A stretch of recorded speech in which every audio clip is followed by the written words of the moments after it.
पनियानी हन तू छल छल बेटी फूलबेनी हन सुकवार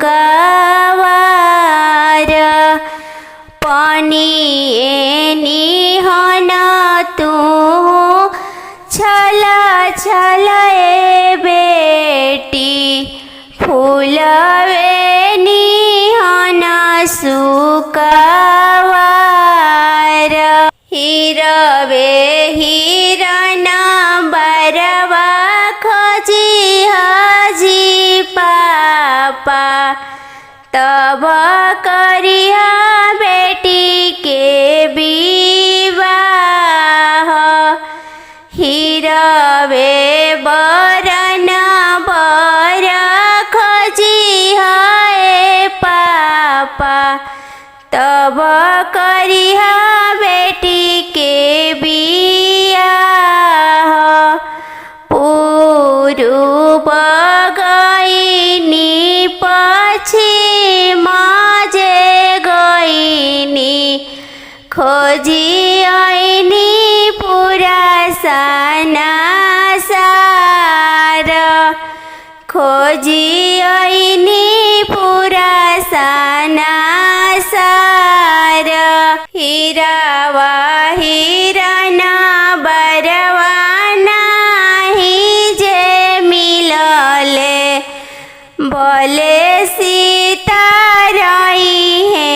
कुंवार हिरावा हिरन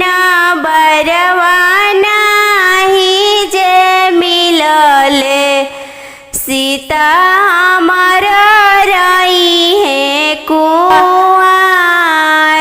जाहूँ जाहूँ जाहूँ पापय जोधेया नगरिया राजा दशरथ जी के पास जाहूँ जाहूँ जाहूँ पापय जोधेया नगरिया राजा दशरथ जी के पास राजा दशरथ जी के चार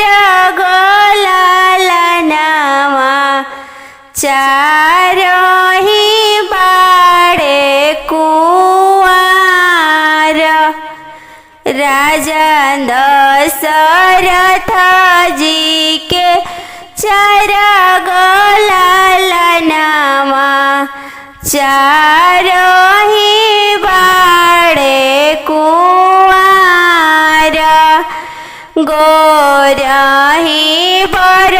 देखी जानी लो भई हो सवारे